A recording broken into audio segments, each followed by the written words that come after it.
اما بعد فاعوذ باللہ من الشیطان الرجیم بسم اللہ الرحمن الرحیم ان الذین کفروا بعد ایمانہم ثم ازدادوا کفرا لا تقبل توبتهم وَأُولَئِكَ هُمُ الضَّالُّونَ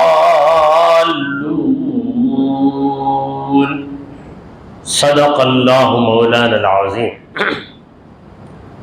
حاضرین محفل، السلام علیکم ورحمۃ اللہ وبرکاتہ۔ اللہ رب العزت جل وعلا کا ہم پر بے پناہ کرم ہے کہ اس نے ہمیں آقائے نامدار احمد مختار مدنی تاجدار دونوں جہاں کے سردار حضرت محمد مصطفیٰ رسول خدا صلی اللہ علیہ وسلم کی بابرکت امت میں پیدا فرمایا۔ سامعین کرام، حمد و صلات کے بعد جس آیت مبارکہ کی میں نے تلاوت کی ہے وہ سورہ آل عمران کی آیت نمبر 90 یعنی 90 ہے۔ پروردگار فرماتا ہے ان الذین کفروا، بے شک جو لوگ کافر بن گئے، بعد ایمانی، ان کے ایمان لانے کے بعد، یعنی پہلے مومن تھے پھر کافر ہو گئے، ثم ازدادوا کفرا، پھر کفر میں اور زیادہ ہو گئے، لا تقبل توبتہم، ان کی توبہ ہرگز ہرگز قبول نہیں کی جائے گی، وَأُولَئِكَ هُمُ الظَّالِمُونَ، وہ لوگ وہی ہیں بھٹکنے والے، غلط راستے پہ جانے والے، گمراہ ہونے والے۔ یہ رہا اس آیت کے لفظوں کا ترجمہ۔ اس آیت میں پروردگار عالم ان یہودیوں کے بارے میں فرما رہا ہے جو محمد مصطفیٰ صلی اللہ علیہ وسلم کے دنیا میں تشریف لانے سے پہلے پکا ایمان رکھتے تھے کہ اللہ کے آخری نبی آئیں گے، جب وہ آ جائیں گے تو ہم ان کے ساتھ ہو جائیں گے۔ یہ ان کا ایمان بھی تھا، ان کا خیال بھی تھا، مگر جب نبی کریم صلی اللہ علیہ وسلم دنیا میں تشریف لائے اور اپنی نبوت کا اعلان کیا تو ان یہودیوں نے چند وجوہات کی بنا پر محمد رسول اللہ صلی اللہ علیہ وسلم کی نبوت کا انکار کر دیا۔ پہلی وجہ ان کے دلوں میں جو تعصب تھا، تعصب کہتے ہیں طرفداری کو، جسے انگریزی میں کہتے ہیں پارشیالٹی۔ ان لوگوں کا یہ خیال تھا کہ آخری نبی ان کی ہی قوم میں پیدا، یہودی قوم ہی میں پیدا ہونا چاہیے، بنی اسرائیل ہی میں پیدا ہونا چاہیے، مگر محمد مصطفیٰ صلی اللہ علیہ وسلم قوم عرب میں پیدا ہوئے اور حضرت اسماعیل علیہ السلام کی اولاد میں پیدا ہوئے۔ ایک وجہ تھی، اور دوسری وجہ یہ تھی کہ انہوں نے اپنی طرف سے ایک نظریہ بنا لیا کہ محمد صلی اللہ علیہ وسلم آخری نبی ہے تو ایسی بڑی بستی میں پیدا ہو جائے جو ان لوگوں کے لیے قابل قدر ہے، جیسے ملک شام میں بیت المقدس ہے، وہاں پر ادھر پیدا ہونا چاہیے، مگر مکہ ایک چٹھیل میدان، صحرا، ریگستان، وہاں پیدا ہو، اور یہ وجہ بھی تھی کہ وہ لوگ بڑے دنیا دار تھے، لوگوں کو ٹھگ کر دھوکہ دے کر دنیا کماتے تھے۔ اگر محمد مصطفیٰ صلی اللہ علیہ وسلم کی نبوت کو مان لیں گے تو یہ چیٹنگ کا جو کام ان کا چل رہا ہے، لوگوں کو دھوکہ دینے کا، یہ دھندا بند ہو جائے گا۔ لہذا ظالموں نے دنیاوی دھندے کی خاطر اپنی آخرت کو برباد کر لی۔ کئی وجوہات تھی، اور ایک وجہ یہ بھی تھی کہ لوگ سردار بن کر رہنے کے عادی ہو گئے کہ ہم ہی سب کے اوپر ہیں، ہماری ہی بات چلے گی۔ اگر محمد مصطفیٰ صلی اللہ علیہ وسلم کی نبوت کو مان لیں گے تو اپنی بات نہیں چلا سکتے، ہر معاملے میں یہی کہنا پڑے گا کہ اللہ کے نبی کا فیصلہ ہی اٹل فیصلہ ہے۔ تو دنیا داری، ان کا تکبر، ان کا تعصب، ان کا حسد، یہ سارے اسباب، یہ سارے عوامل، یہ سارے فیکٹرز ایک ساتھ ہو گئے۔ تو ان لوگوں نے ایمان کے بعد، پروردگار خود کہہ رہا ہے کہ ان کے پاس ایمان تھا، پھر انہوں نے کفر کیا، روشنی ملی، انہوں نے اندھیرے کو اپنا لیا۔ جیسے کسی بیمار کا بہترین علاج کیا گیا، بہترین علاج کر کے وہ صحت یاب ہو گیا، صحت یاب ہونے کے بعد وہ ایسی غذائیں کھا لیا جن غذاؤں کی وجہ سے دوبارہ بیماری آ گئی، تو لوگ کہیں گے کہ کیسا بیوقوف ہے۔ تو اللہ نے ایمان دیا ان کو، علم دیا ان کو، پہچان دی ان کو، اس کے باوجود وہ کافر بنے، پھر اس کفر میں اور مضبوط ہو گئے، محمد مصطفیٰ صلی اللہ علیہ وسلم کی دشمنی میں اور آگے بڑھے، حضور اکرم صلی اللہ علیہ وسلم کے خلاف پروپیگنڈے کرنے لگے، حضور اکرم صلی اللہ علیہ وسلم کو بدنام کرنا چاہا، سرکار دو عالم صلی اللہ علیہ وسلم کو زہر دے کر ختم کر دینا چاہا، کفر میں آگے بڑھے۔ کیا ان لوگوں کی توبہ کبھی قبول ہوگی؟ انہیں توبہ کی توفیق ہی نہیں ملے گی۔ لا تقبل توبتہم، ان کی توبہ ہرگز قبول نہیں کی جائے گی۔ اولئک هم الظالمون، صحیح راستے سے یہ لوگ بھٹک گئے، یعنی راستہ سامنے آیا مگر راستے سے ہٹ کر وہ غلط جگہ چلنے لگے، غلط راستے پہ چلنے لگے۔ ان الذین کفروا، بے شک جن لوگوں نے کفر کیا، وماتوا وهم کفار، کفر پر قائم رہے یہاں تک کہ جب وہ مرے تو وہ کافر ہی رہے، یعنی کفر کی حالت میں جن لوگوں کی موت واقع ہوئی، فَلَن يُقْبَلَ مِنْ أَحَدِهِمْ، ان میں کے کسی سے بھی ہرگز قبول نہیں کیا جائے گا۔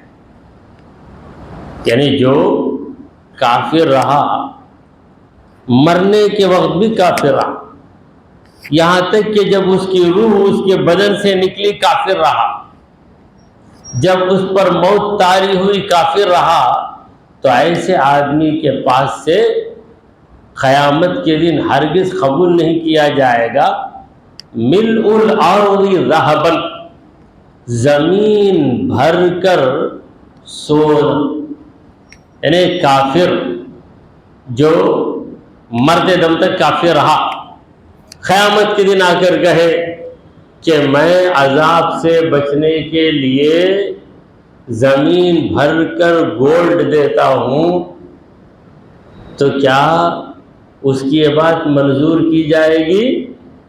ہرگز منظور نہیں کی جائے گی۔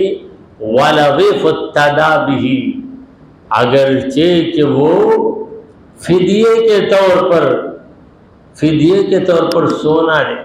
اللہ نے سونے کا ذکر کیوں کیا؟ انسان کے لیے جو سونا ہے، ایک سونا ضروری ہے، دوسرا سونا بے ضروری ہے۔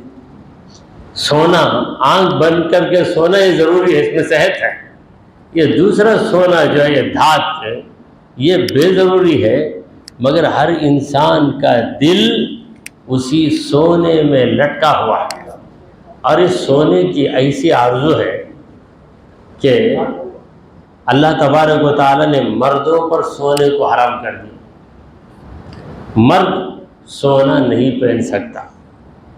ایک شادی میں گئے، دولہا کی انگلی میں انگوٹھی سونے کی، بڑی زبردست ہے، تقریباً آدھی انگلی پر چھا گئی ہو سونا وہ انگوٹھی۔ اب اس سے کہا کہ نکالو، سوچ رہا ہے نکالنے کے لیے، ایسا سوچ رہا ہے کہ یہ انگوٹھی نکلے گی تو اس کی عزت چلی جائے گی۔ آخر سوچتے سوچتے نکالا۔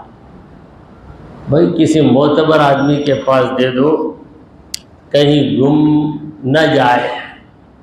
تو پھر اس کا چچا آیا، میں لیتا ہوں، آپ کون ہے؟ میں اس کا چاچا ہوں۔ ٹھیک ہے، لیا، لے کر اپنی انگلی میں پہن لیا۔ ارے بھائی تم کیوں پہن لیے؟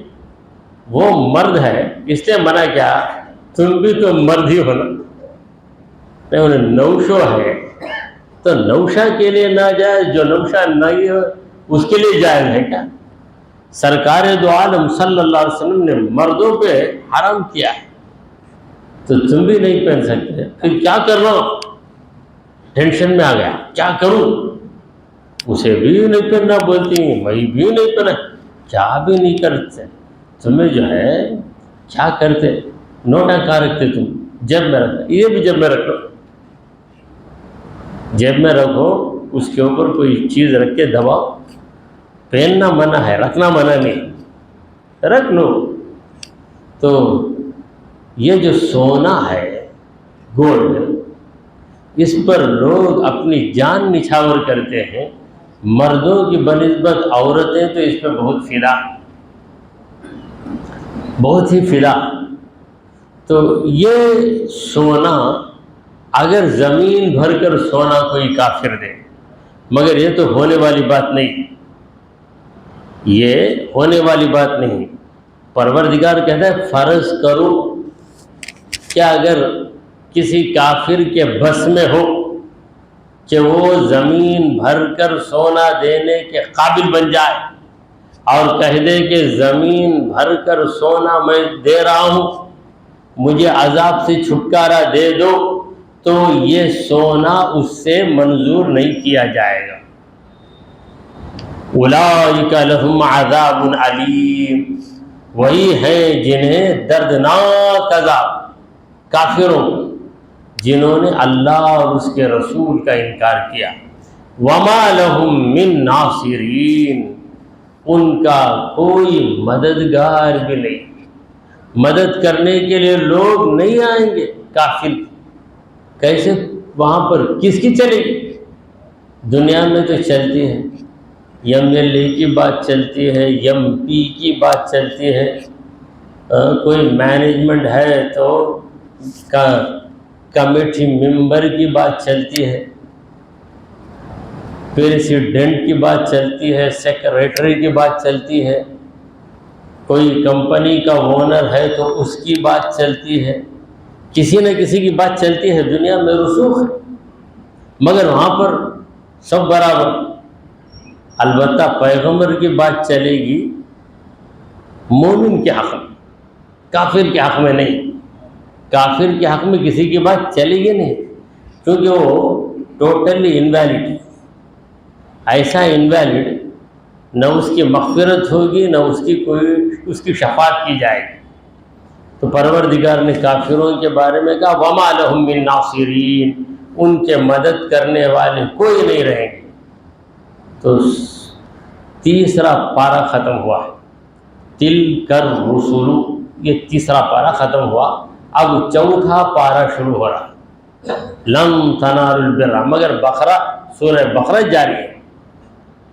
پروردگار عالم فرما رہا ہے لم تنالوا البر، ہرگز ہرگز تم نیکی کو پہنچ نہیں سکتے. لن یہ نفی برائے نفی ہے، اور یہ نفی مؤکد ہے، یعنی تاکید کے ساتھ کسی بات کو ریفیوز کرنا، تاکہ ریفیوزل وتھ ایمفیسس، تاکید کے ساتھ کسی چیز کا رد کر دینا. لن تنالوا البر، اسی لیے ہم اردو میں ترجمہ کرتے ہرگز ہرگز تم لوگ نیکی کو پہنچ نہیں سکتے. حتی تنفقوا، یہاں تک کہ تم خرچ کرو، یہاں تک کہ تم خرچ کرو. مما تحبون، وہ چیز خرچ کرو جو تم پسند کرتے ہو، جو چیز تمہیں پسند ہے اسے خرچ کرو. جب تک یہ صفت تمہارے اندر نہیں آئے گی تم نیک نہیں بن سکتے، بھلے تم 1000 نفل نمازیں پڑھ لو، 1000 نفل روزے رکھ لو. بخیل کے لیے نماز پڑھنا بھاری کام نہیں، روزہ رکھنا بھاری کام نہیں. بخیل کے لیے بھاری کام کیا ہے؟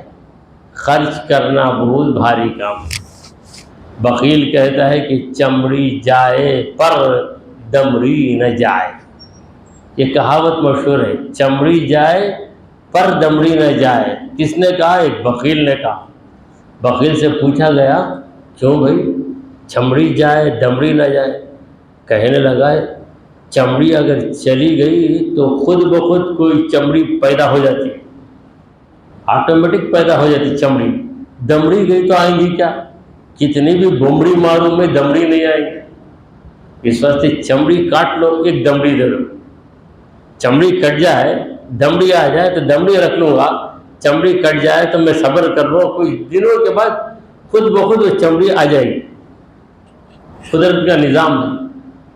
تو اللہ تبارک و تعالیٰ نے نیکی کے لیے جس چیز کو معیار بنایا ہے، کسوٹی بنایا ہے، وہ چیز کیا ہے؟ وہ ہے خرچ کرنا، انفاق. مگر کس چیز کو خرچ کرنا؟ مما تحبون، جو تم پسند کرتے ہو خرچ کرو. بعض لوگ خیرات کرتے ہیں ایسی چیز کی جو ان کے لیے استعمال کے قابل نہیں. سڑ گئے پھل، سڑ گئے پھل، بیوی سے کہتا کون سی کھائیں گے؟ وہ جو پڑوس میں موزن صاحب ہیں نے، وہ ہے غریب آدمی، اس کے بچے کو بلا کر دیا، جو سڑ گیا وہ دے ڈال، جو اچھا ہے وہ رکھ لو. تو اللہ تعالیٰ نے اسی لیے ایک شرط لگا دی. اللہ نے یہ نہیں کہا کہ خرچ کرو، صرف خرچ کرو، یہ کہہ دیتا تو بات ختم ہو جاتی. مگر پروردگار جانتا ہے کہ بعض ایسے ہوں گے جو خرچ تو کریں گے. بعض لوگ مسجد میں جب ہنڈی وصول ہوتی نا جمعہ کے موقع پر، جو نوٹ پھٹ جاتے وہ جب میں ڈال کے لائے، برابر پھٹے ہوئے نوٹ ڈال کر بڑھ آئے. کیا سخاوت کر دیا ہم نے.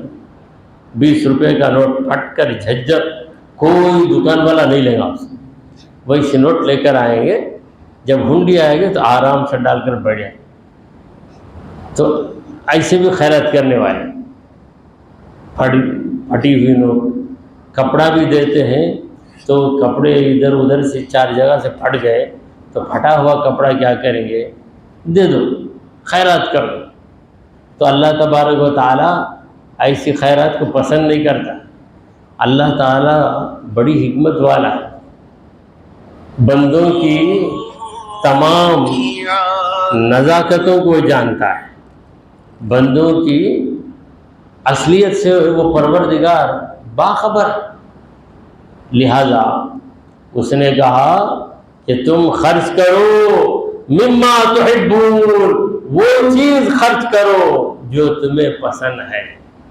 اور ہمارے نبی کریم صلی اللہ علیہ وسلم نے یہ فرمایا کہ لا یؤمن احدکم حتی حتی یحب لأخیہ ما یحب لنفسہ، تم میں کا کوئی شخص اس وقت تک مومن نہیں ہو سکتا یہاں تک کہ وہ اپنے بھائی کے لیے اسی چیز کو پسند کرے جو اپنے لیے پسند کرتا ہے۔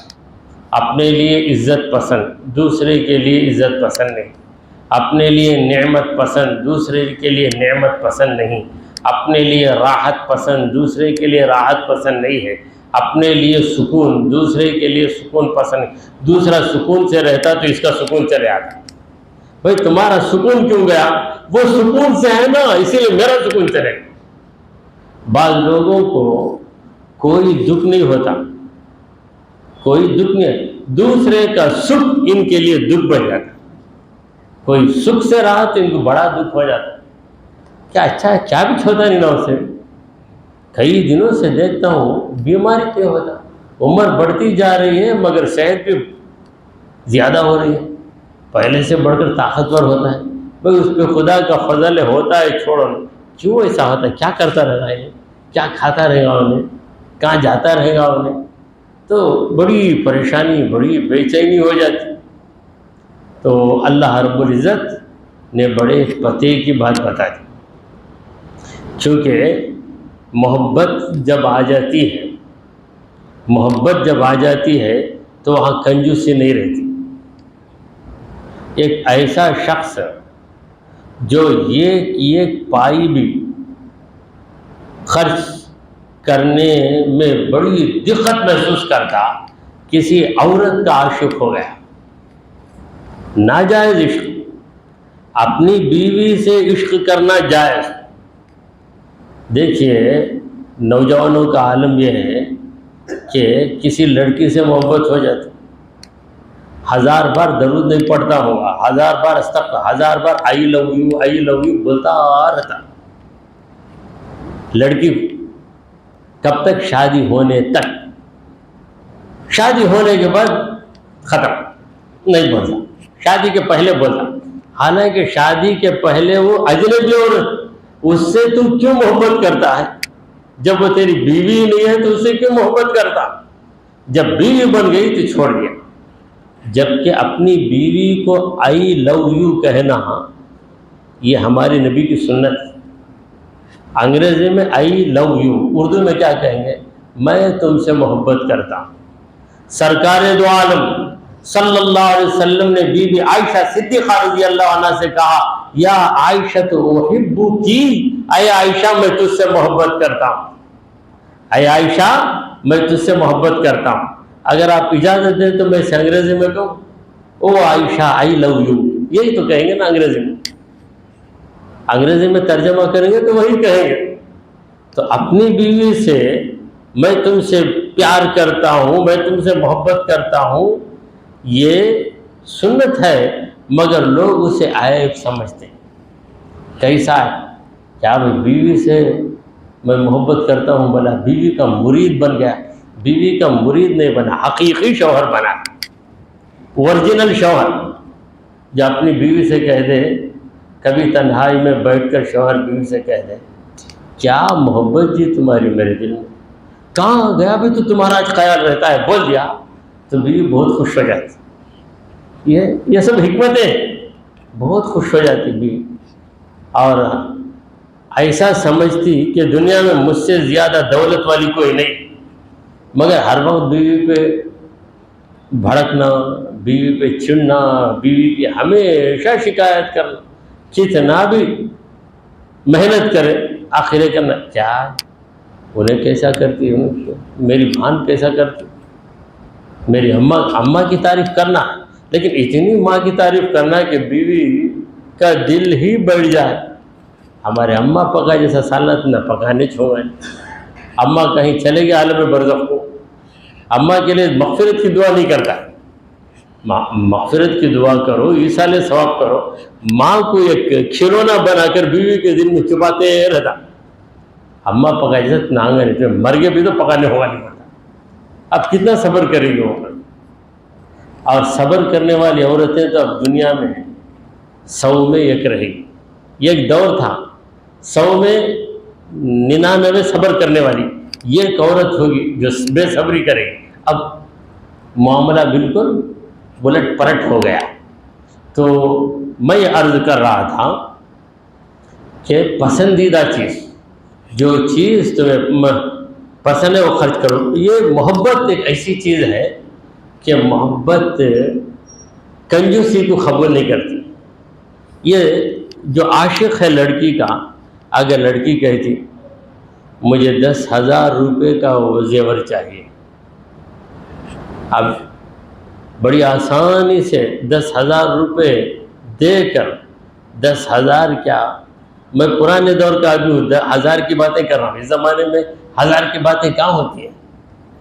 لاکھ، 1.5 لاکھ، 2 لاکھ بھی ہو آرام سے خرید کر اس کے حوالے کر دیتا، کچھ بوجھ بھی محسوس نہیں کرتا۔ اگر بیوی کہے مجھے 1-2 گرام کی انگوٹھی دو، دوسرا کام نہیں، خالی منگتے رہنا، کیونکہ محبت نہیں ہے بیوی سے، محبت نہیں ہے کنجوس بن جاتا، محبت آئی تو کنجوسی گئی۔ تو اللہ تبارک و تعالیٰ کی محبت اگر تمہارے دلوں میں ہے تو اللہ کے لیے خرچ کرنے میں کبھی رکاوٹ نہیں آئے گی۔ اللہ کی محبت کے بغیر تم نیکی کے درجے کو کیسے پہنچو گے؟ اسی لیے اللہ تعالیٰ نے قاعدہ بتا دیا، لَن تَنَالُوا الْبِرَّ حَتَّى تُنْفِقُوا مِمَّا تُحِبُّونَ، جب تک تم اپنی من پسندیدہ چیز خرچ نہیں کرو گے ہرگز نیکی کا مقام پا نہیں سکتے۔ وَمَا تُنْفِقُوا مِنْ شَيْءٍ، جو بھی چیز تم خرچ کرو، من شیء نکرہ، جو بھی چیز، یعنی چھوٹی سے چھوٹی چیز بھی تم خرچ کرو گے، فَإِنَّ اللَّهَ بِهِ عَلِيمٌ، تو یقیناً اللہ اسے جانتا ہے۔ خرچ کر کے تمہیں پریشان ہونے کی ضرورت نہیں، خرچ کر دیا، کسی بھی معلوم بھی نہیں ہوا نا، کوئی دیکھا نہیں نا، یہ کیوں پریشان ہو رہے ہو؟ خرچ کر رہے ہو کس کے لیے؟ رب کے لیے۔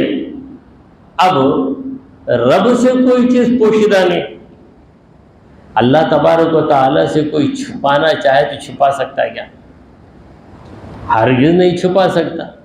اگر کوئی عقیدہ رکھے کہ میں اللہ سے بھی چھپا لوں، وہ کافر ہو جائے گا۔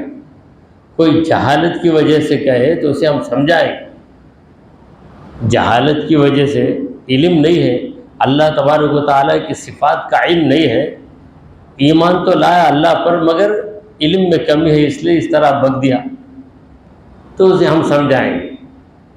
تو اللہ تبارک و تعالیٰ جانتا ہے، تم جو بھی خرچ کرو اللہ جانتا ہے۔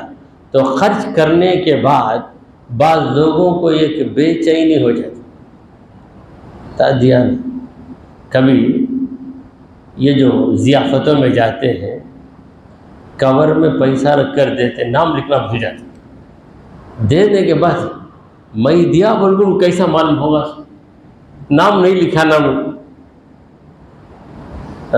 کبھی کہہ دیتا باپ بیٹے سے،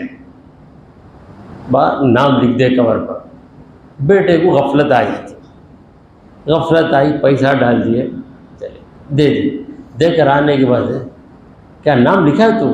بیٹا بولتا نہیں نا میں لکھا نہیں نا، میں بولا نا، میں سنا نہیں نا، ساری رات پریشانی، اتنا بڑا اماؤنٹ دیا نا میں اسے، میں دیا بولوں کیسا معلوم ہونا۔ اب سوچتے سوچتے جا کر کبھی بے خرج کیا تحفے آئے نا، اس میں کیا بھی کور نام نہیں سو تھا، دیکھے آپ نام نہیں سو کور دیکھے کیا پہ وہ میں دیا سب کور، تو ابھی پریشان رہیں گے نہیں، کون دیا بول کے پریشان رہیں گے نہیں، وہ بول دیا سب۔ تو یہ انسان بے خبر ہو جاتا ہے، اسے بتانے کی ضرورت ہے، رب تو بے خبر نہیں ہوتا، رب کو بتانے کی کیا ضرورت ہے؟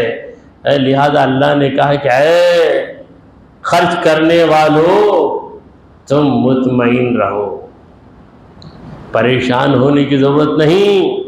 وَمَا تُنْفِقُوا مِنْ شَيْءٍ، جو بھی تم خرچ کرو گے، فَإِنَّ اللَّهَ بِهِ عَلِيمٌ، یقیناً اللہ اسے جانتا ہے۔ دیکھیں اس میں عجیب نکتہ ہے، جو بھی خرچ کرو گے وہ چیز کتنی بھی چھوٹی رہے، کیسی بھی معمولی رہے، اللہ اسے جانتا ہے۔ اور اس عبارت کے ذریعے ہم کو ایک پیغام دیا گیا ہے کہ خیرات کرنے کے موقع پر یہ نہ سوچو کہ میں بڑی چیز دے رہا ہوں یا چھوٹی چیز دے رہا ہوں۔ جو بھی تمہارے پاس ہے دے دو، چھوٹی چیز بھی منظور کر لی جائے، اللہ کی بارگاہ میں منظور ہو جاتی ہے۔ اسی طرح خرچ کرنے کا معاملہ ہے یا کوئی دینی خدمت کرنا ہے، بڑے لوگ کر سکتے ہیں، ہم کیسا کر سکتے ہیں، یہ بھی سوچتے ہیں۔ بڑے لوگ بڑی خدمت کریں گے، چھوٹے لوگ تم چھوٹی خدمت کر سکتے۔ کوئی کروڑ پتی ہے تو وہ لاکھ روپے دے سکتا، کوئی لکھ پتی ہے 1000 روپے دے سکتا، تمہارے پاس 1000 روپے ہیں تم 100 روپے دے سکتے، 100 روپے ہے تو 10 روپے تو دے سکتے تھے، اگر 10 روپے تمہارے پاس ہے تو 1 روپیہ بھی دے سکتے۔ ایسا نہیں کہ اللہ تعالیٰ نے کسی کو اتنا مجبور بنا دیا کہ خیرات ہی نہیں کر سکتا، ایسا نہیں۔ ہاں، بعض لوگوں نے ایک قاعدہ بنا لیا ہے، لینا ہی میرا کام ہے، دینا میرا کام نہیں۔ لینا میرا کام ہے، مانگتا رہوں گا، لیتا رہوں گا، ضرورتیں بتاتا رہوں گا، پریشانیاں سناتا رہوں گا، مگر میرا بینک بیلنس لاکھوں کا ہو جائے تب بھی نہ میں زکوٰۃ دوں گا نہ کسی کی مدد کروں گا، یہ قاعدہ بعض لوگوں نے بنا لیا ہے۔ تو وہ لوگ اپنے قاعدے کے مطابق جوڑ کے رکھتے ہیں، آخر مر کے چلے جاتے ہیں۔ تو اللہ تبارک و تعالیٰ نے خرچ کرنے کو، اور وہ بھی ایسی چیز جو تمہیں پسند۔ دیکھیں، محبت میں آدمی اپنے محبوب کو وہی چیز دیتا ہے جس چیز سے اسے تسلی ہو جائے۔ آپ محبت سے اپنے دوست کو دے رہے ہیں، یا کوئی شوہر اپنی بیوی سے بہت محبت کرتا ہے، بیوی سے محبت کرنا کوئی جرم نہیں ہے، بلکہ بہت بڑی نیکی ہے۔ اپنی بیوی سے محبت کرنا، اجنبی عورت سے محبت کرنا یہی جرم ہے۔ اپنی بیوی کی محبت میں کوئی خریدتا ہے چیز تو ایسی چیز خریدے گا جس میں کوئی خرابی نہ ہو، یا کوئی اپنے دوستوں کو بلا کر ضیافت کراتا ہے محبت میں تو ایسی چیز کھلائے گا جس سے پہلے اسے تسلی ہو، تسلی نہیں رہی تو وہ چیز نہیں کھلائے گا۔ تو یہ سب محبت کی علامتیں ہیں۔ تو اللہ کی راہ میں خرچ کر رہے ہو تو بہتر سے بہتر چیز، اور وہ چیز جو تمہیں بالکل پسند ہو اسے تم خرچ کرو، تو اس کا مطلب یہ ہوا کہ تمہارے دل میں اللہ کی محبت ہے، اللہ کی محبت آ گئی تو تم نیکی کے درجے کو پہنچ گئے۔ دعا کیجئے کہ پروردگارا، ہم نے جو کچھ کہا اور سنا اسے قبول فرما لے۔ اے اللہ، ہمارے گناہوں کو معاف فرما، ہماری خطاؤں کو درگزر کر دے۔ اے رب کریم، ہم پر تیری رحمتیں نازل فرما۔ اے اللہ، ہمیں سیدھے راستے پر چلا، تیرے انبیاء تیرے اولیاء کے راستے پر چلا۔ اے رب کریم، ہمارا خاتمہ ایمان کی حالت میں فرما۔ وصلی اللہ تعالی علی خیر خلقہ سیدنا و مولانا محمد وعلی آلہ و اصحابہ اجمعین۔